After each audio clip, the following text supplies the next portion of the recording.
Hi everyone, it's me, Tim. Today I want to talk about onboarding new team members. This is from a question from Proidoa8730 who asked, looking at team growth in those photos, they were talking about a video I posted of development during Fallout. I'll link it below. How difficult was it to onboard new people? You need to get new people up to speed as fast as possible, and they clearly have no knowledge of existing implemented things, especially in game dev where deadlines are super tight. Interesting question. This is another one of those questions where I never would have thought to do a video on this until someone asked, because getting people up to speed is just part of what you always did. And so like a fish surrounded by water, it didn't occur to me that I was wet. But I do want to say this, and this isn't directed to the person who made the comment, but just something I've noticed is onboarding. When I hear that term, it always makes me smile a little bit, because it's one of those terms that have snuck into game development from other places, and it makes me realize how much influence is coming in from these places. We never used to use onboarding as a term. In fact, I don't even think I heard that term before 10 years ago. And I certainly didn't hear it frequently until about 5 years ago. And suddenly everything's about onboarding. We got to onboard our team members. We have to make a document called onboarding the new team members. And I'm like, aren't we just supposed to bring them up to speed like we've always done? It's not like we've never not done these things that I'm going to tell you about. It's just now there's a corporate term for it. It's like when suddenly developers who I sat next to started throwing around terms like ARU. And I'm like, are you what? And they're like, no, ARU, the average revenue per user. We just got to start measuring how much money that the average customer brings in. And I'm like, well, we sell the game for $50. But no, because once you go live or once you have microtransactions, and I was like, ugh. And sometimes it's not just a term from business. In the last few years, I've started hearing the adjective bespoke. I had to go look it up. It means, uniquely made, handcrafted, or artisanal or something. And I realized that until about 20 years ago, everything was bespoke. Every game I made, you made everything. The engine, all the art, all the tools, everything. And when everything's bespoke, you don't need a word like bespoke. It's only recently where you grab a game engine on a shelf and you grab your sound library off the shelf and all your tools are purchased off the shelf. There's very little that you make in-house. Suddenly that very little is the bespoke thing. So why am I talking about all this? When I'm talking today about onboarding, what I'm telling you is what I used to do to bring new team members up to speed on the game we were developing. Now this is called onboarding. To me, that is a very weird corporate term, very sterile, very... There's probably a document, there's a folder somewhere like how to onboard people. Anyway, let me talk about how I used to bring people up to speed on my projects. This always was something you had to do, but it didn't seem like as big of a problem in the past. I don't know why. Maybe it's because this whole industry was new. It was new to everybody. So we were all figuring things out together. Maybe it's because teams were smaller and cohesion is just a lot more natural in a small team. Once you get a bigger team, there's more likely you're going to have people who kind of want to do things differently or aren't thinking of exactly what the game is you're making or have different experiences. And also back then, like in the 80s and 90s, there just weren't a lot of games to reference. So if you did talk about a game, even if everyone on the team hadn't played it, they almost certainly had heard of it because there just weren't that many games. Now there are so many games. I think I've mentioned Steam this year is looking at 25,000 games going onto Steam every year. And of course, there are games that aren't on Steam. There are indie games and games that are on Epic or GOG that aren't on Steam. There's a lot of games coming out, and it's hard to reference them and expect everyone on your team to know what you're talking about.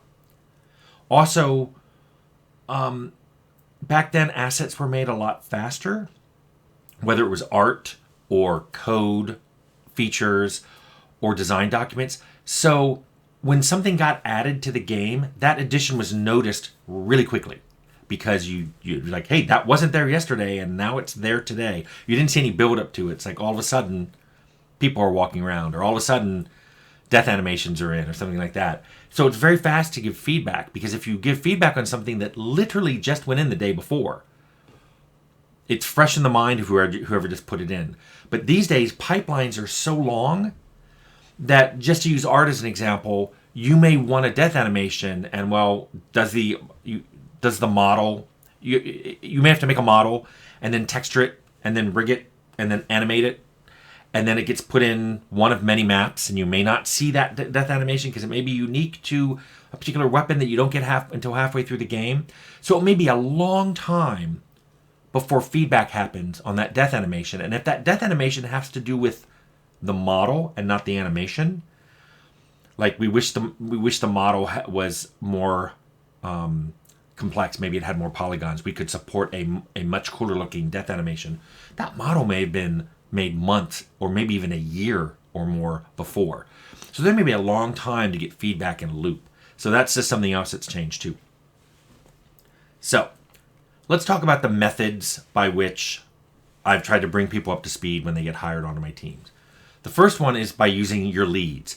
The leads have people assigned to them, and they're supposed to be watching what the people on their team are doing. If the leads are all on the same page, and I hope they are, I've worked on a game before where the lead artist and lead designer and lead programmer were not all making the same game, and that's hard. But assuming they're all coherent and in agreement on what they're making, the leads can watch their own people's work to make sure that early on in whatever the pipeline is that those things are going in, they can be checked, and you don't have to wait until something has already been in the game for months before someone notices, hey, this mesh isn't dense enough, or this model isn't rigged correctly to let us do these animations we want to do now.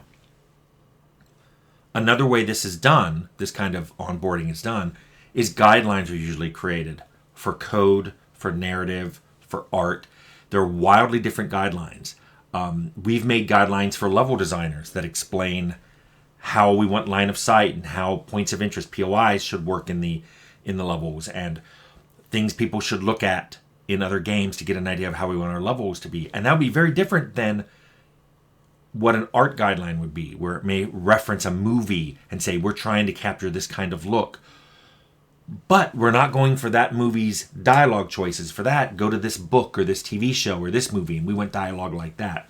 So all of these can be very different guidelines that should still come together cohesively in the game.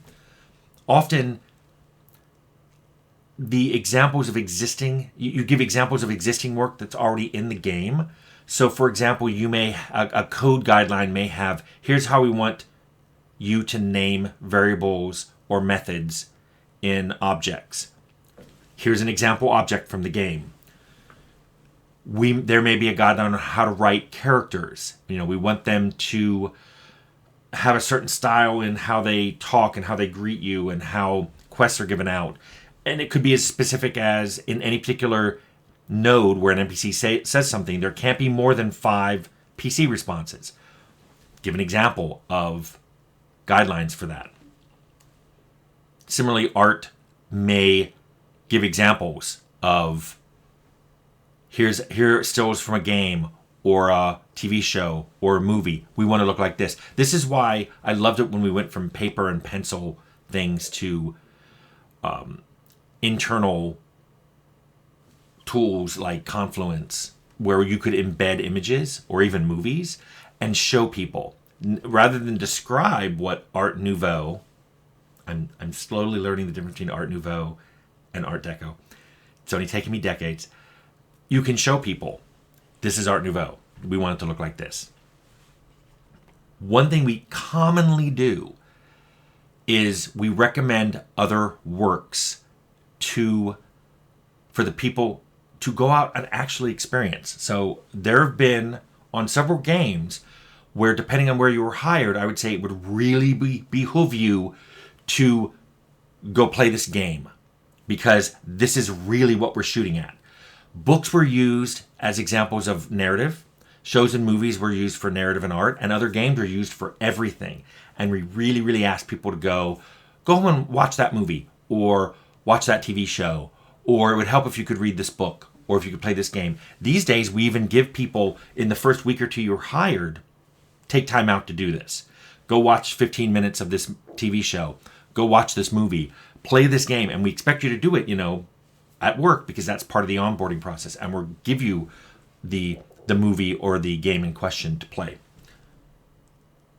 By the way, later on, when anybody on the team gets asked by press, and they will, what were the influences on this game?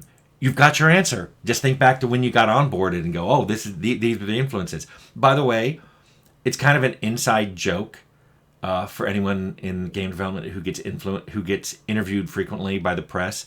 That question, what were your influences? That's kind of like the most vanilla, base, generic question you can possibly be asked, because that journalist, I shouldn't say journalist because a lot of them aren't journalists anymore, that interviewer didn't do much research, because you can ask anybody that. I love when people say, hey, how does this game differ in its approach to this as opposed to this last game you did? That shows that they're actually looked a bit at the game, looked at past games, and they're asking for a delta, which should give their readers or viewers a lot better idea of what to expect than just the generic, what were your influences on this game?